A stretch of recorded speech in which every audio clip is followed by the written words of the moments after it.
is your master of ceremony, MC Dr. Black, and this is our Freespace retrospective part 4. I'm not an MC, by the way. Okay, yeah, so you start here looking at a command briefing that basically details exactly what's going on with the GTA and how they've officially announced they discovered a new species. Oh, really? Oh, we discovered it. Yeah. Didn't know about him before?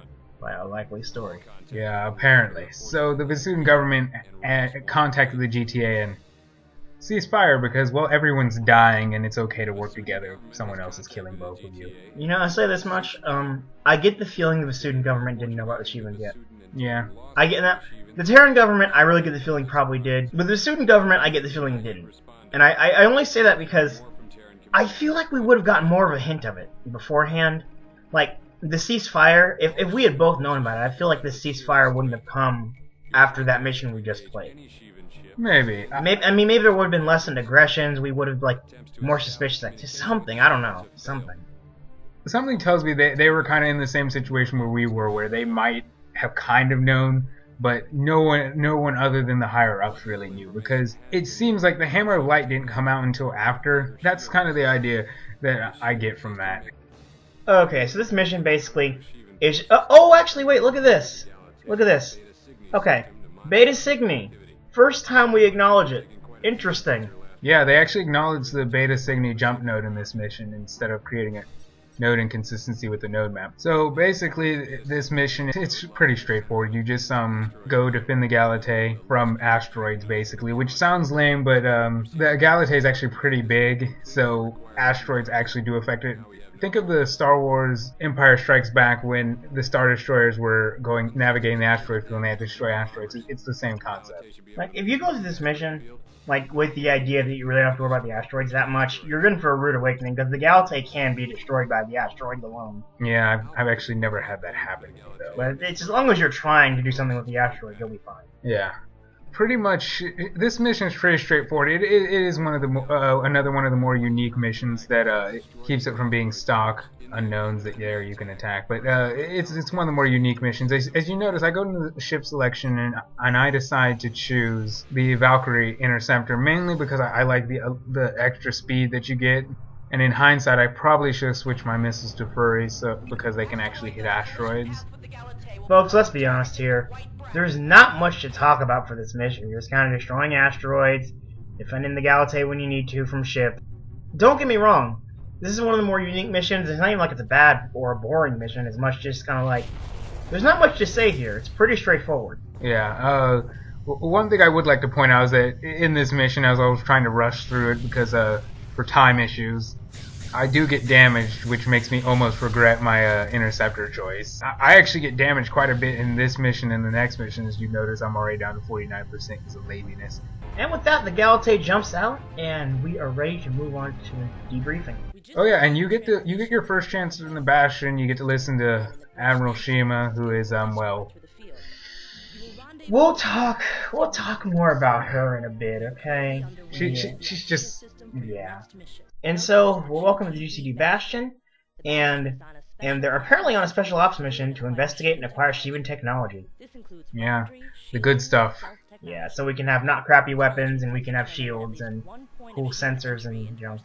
Yeah, so basically, this is actually one of my favorite early missions.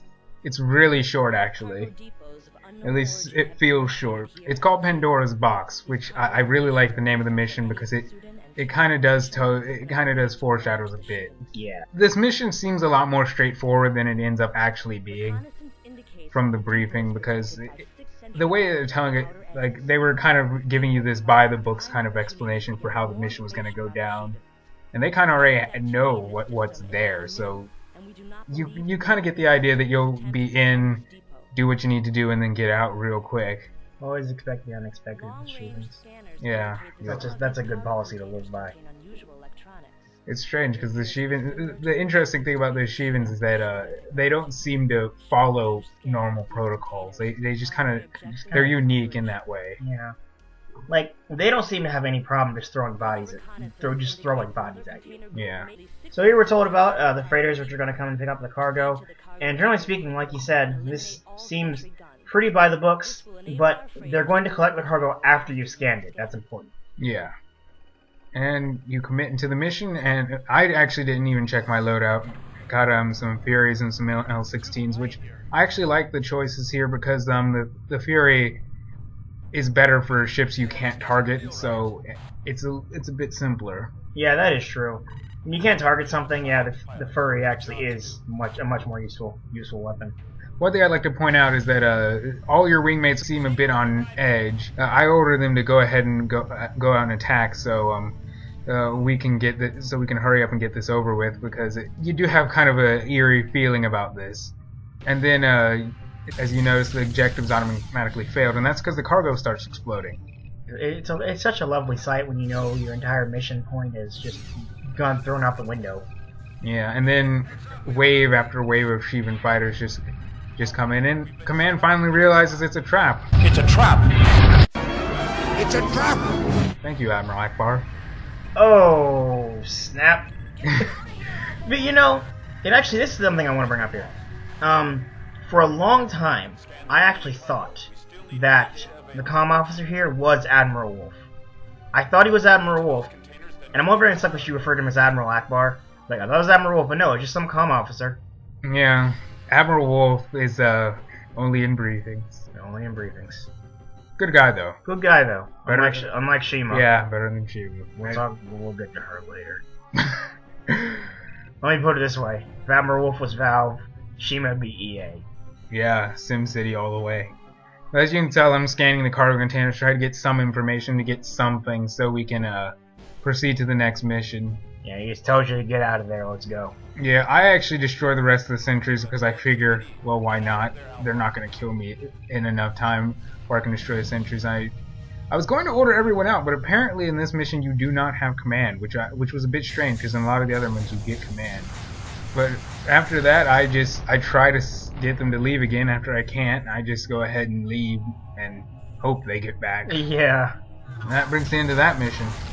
Now, a complaint I've seen levied at Freespace a lot is your lack of ability to affect the war. Now, despite the fact that there are some missions where it is affected by your performance in previous missions, at the same time, it's kind of like, you know, that's kind of part of the point, really, of Freespace. It's not, like, don't get me wrong, you have some effect, and you do, like, take a leadership role as the war progresses, and you yourself become more relevant to the fleet. But at the same time, you would have a completely different feel for the game if you had this huge effect in the war, making your character important for some reason. Yeah, I mean, unlike, say, Mass Effect, for example, you aren't Shepard. You're not basically the messiah of the war. Yeah, Space Jesus resurrected by Cerberus. Anyway. One thing that is interesting about this mission is that if you actually would have stayed and taken on all the Sheevan fighters, there are 100 wings of Manticores, and that's 400 fighters. So yeah, don't bother. Really, just don't bother. And you can't target them. Now, here we come to a cutscene, which, unlike the previous cutscene, we're just going to go ahead and talk over this one, mainly because really it's not that definitely important, because it's just showing how the students and the Terrans are starting to work together, and how we finally got some kind of shield technology going for us. Yeah, that's basically it. There really isn't much to see here. It's significant when you're playing through the game, but there's not much to comment on because, like the rest of the missions, this segment, it's either straightforward or it's a bit short. And here it shows they have officially signed the ceasefire and a non-aggression pact. Yes, and a non-aggression pact. So it seems like the direction is shifting. What you're going to be concentrating on is completely shifting. Instead of fighting the Sudans now we're going to start defending ourselves against the Sheevans. You know, I got to be honest here. I actually find it kind of amazing that the Terran-Sudan War was going on for 14 years. It doesn't seem that way because you kind of jump in right at the end. Yeah, you jump in right at the end, and it's like, this war's been going on for 14 years. I'm like, jeez, 14 years? Yeah. So it ain't even like a war where there's like a clear, there's like, you know, I don't want to draw a parallel, but at the same time, it's kind of like, you look at say, Iraq. We've been there for a while, but it's like This is like a drawn-out war between two superpowers. Like, this is like a full-scale, like, we are, like, going at it. Like, this almost seems ridiculous to me. They actually introduced right here, officially, the Hammer of Light, because apparently not all of the student forces decided to go with the whole ceasefire thing, and I really love the Hammer of Light. Oh yeah, that's great. It's great. It's great. Right at this point, we're only really hearing about how some of the students have reacted, but not much about how Terrans have reacted. We'll learn more about that later. Yeah. Here's actually a little bit interesting. From the sensor data that you got, you can actually track the Shivans now. Yes.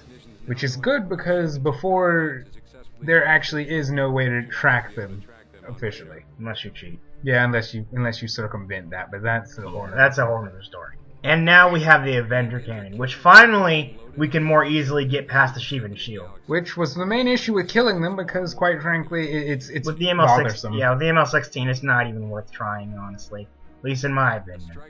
And you also have the shield technology being shipped out right now, which is really significant, because if you can level the playing field with the Shivans, you'd want to do that, especially since they seem to have limitless resources. Yeah, like I said earlier, they seem to have no problem just throwing bodies at you. Plus, at this point in the game, we don't know how, like, what their full fleet looks like. We've seen a couple cruisers and a whole bunch of fighters, but we really haven't seen much else. And speaking of fighters, on this mission, basically we're defending the convoy against a bunch of fighters, and we need to be able to protect a tech that we're trying to transport. Lots of techs in that, but they sent a decoy originally to distract the Shivans, and it worked out. And what you're going to do is protect the actual prototypes, which on the difficulty we did for the recordings, it actually isn't too bad. But if you were to crank it up a bit, this is probably the first legitimately difficult mission in the game. Something notable is that if you didn't get visual confirmation on the Shivans in the mission earlier, then the Galate actually comes in at 83% instead of what it does if you did get visual confirmation. I actually didn't know that at first, but I guess that's mainly because why wouldn't you just get the visual confirmation? Yeah, it seems like something that's just, it's easy to do, and if you're playing the game the first time, you really don't know if the Shivans are going to even attack you. Yeah. So. Like, at that point, I was like, they're probably not going to attack me. I'm one ship, and they seem to be focusing on the students. Even if they do attack me, I can just run away. Yeah. They've got other things to worry about. As you see here, you launch off from a station, and you're protecting these shield prototypes. This mission starts out a bit slow, because a lot of it is waiting for enemies to come in. You get to see a couple of different types of cargo transports that you only saw in the mission briefings, and you get to see them carrying the cargo containers. Now, I'll say this much, in a lot of games, it's very easy to hear people complain about escort missions. I do not have a single problem with the way Freespace pulled off escort missions, because they don't feel tacked on, they don't feel annoying, they feel completely necessary. They feel very right in Freespace. Now that I'm looking at this footage and seeing you're down 51%, I'm starting to remember how easy it is to take damage when you don't have shields. I was a bit over aggressive in this mission, but I actually do try to keep ordering them to protect different cargoes so I could at least keep all of them together. As you can see, the Andromeda is calling in for help because they're being attacked by the Hammer of Light. I'm always tempted to go save them, which you can. You can, it's just that... Now, here's the thing that's important to know. On easy, saving the Andromeda is not too big a problem. Yeah. On the higher difficulties, though, there's a good chance that if you leave to go save the Andromeda, you might get the convoy screwed. Yeah, that's the thing. For this recording, I decided, you know what, I'm going to stick to the actual objective, because while I would love to help them out, it made more sense to me to stick with my objective. Now, this is the first time we actually see the Hammer of Light, at least hinted at doing some kind of action. Now, see the Andromeda right there. It's not like it takes even that long for it to be destroyed, so if you decide to go save it, do it quickly. Yeah, do it quickly. It's pretty much as soon as it starts calling for assistance, you go out to help. As you can see, even your wingmen are kind of skeptical about whether or not they should help. They're kind of iffy on it. Yeah. But ultimately, I decide, as Alpha 3 does, that our orders are to escort Theta, and that's what we should do. Especially since, to me, Theta is more war critical, because the shield. If without the shield technology, you're at a huge disadvantage with the Shivans. Yeah. In a dogfight, at least. And now you may notice right here that both Hammer of Light and Shivans are targetable. So yeah, we've actually got Hammer of Light on screen. They actually jump out when Andromeda is destroyed, but they are back later. Actually, when they come back, it is actually pretty interesting because there is something relevant to note when they do come back.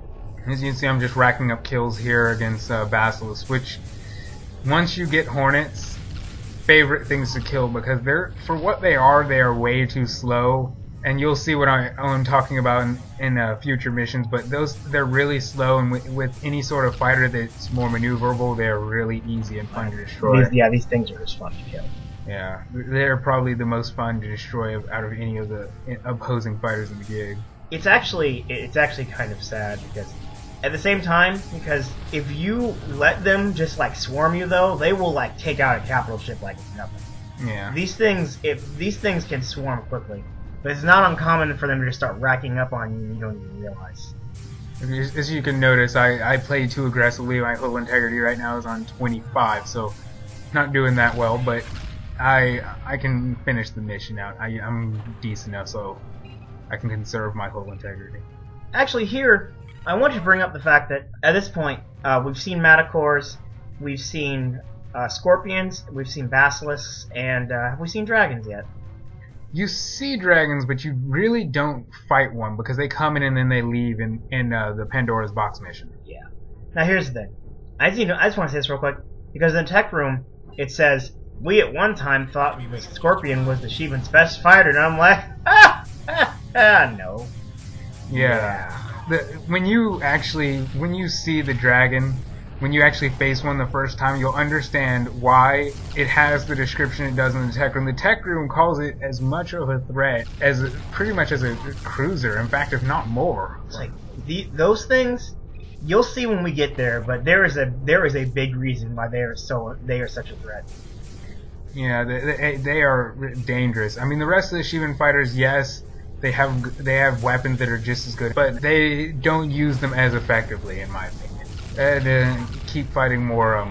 Oh, look, it's Durga Wing. Some of the wing names are actually interesting because a lot of times they're based on Hinduism, at least in the Shivan's case, obviously. Yeah. And see trying to get the cargo there. It's progressing pretty well. Only 3.5 minutes left about. And this is actually one of the longer. This is actually the first really long mission. Because if you look in the bottom right, it has a timer and it's already at 7 minutes. That's not including briefings or anything else, and the mission's not even done yet. And here come the Vasudans. Yeah, they're supposed to help with the escort, and as you can see, you can actually tell the lack of trust here because Theta is making sure we follow the orders to the letter about keeping them safe till they reach the node. And the Vasudans say your lack of trust is typical. There's still some deep-seated racism on both sides. There's still some stereotypes that need to be gotten through, but it evens out later as the war progresses.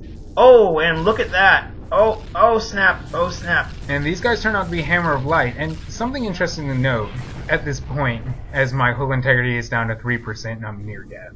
Crate's gonna blow.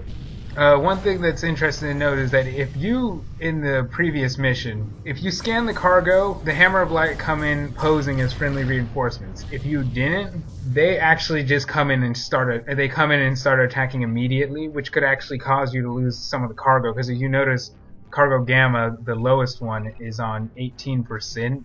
Yeah, like if they don't come in as friendly first, you could lose some cargo really easily.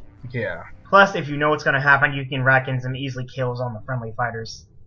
But that's if you want to be cheap. Yeah. I tried to play this without too much assumption. Oh, and actually, one thing I'd like to point out are the damage effects. Once you're damaged, you see flame and kind of a electricity kind of crackling around your ships, and which is actually enhanced a bit in the open, I believe. It looks pretty good in the open, especially since even if they didn't retexture or do anything new with it, it's still the Freespace 2 version of that, so it still looks better than it did in the original game. Yeah. Now, I think that is the main thing, is that the effect here is more of the Freespace 2 effect than the Freespace 1 effect. And I get the bonus objective complete because I saved all the containers. I tell everyone to get out of here, and I leave myself because, like I said before, I'm heavily damaged in this mission. Yeah, 3%. Good thing you made it out, though. And you get the Student Alliance medal. Basically, for your work with the students here. Now, I find it interesting because you get the Student Alliance medal, but you did not put any effort into saving Andromeda.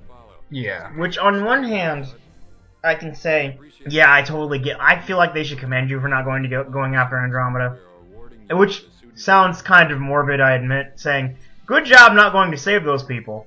But I'm kind of like, you know, like you said, more war essential that we have the shield technology. Yeah. And with that, it would appear that we are done with this section of the game, and we will see you again in the next part. Yeah, whatever the next mission is, because I don't remember. All I know is that it keeps getting more interesting. It's worth watching. Definitely. You should watch the next part. It'll be good. Trust me. I'm a doctor.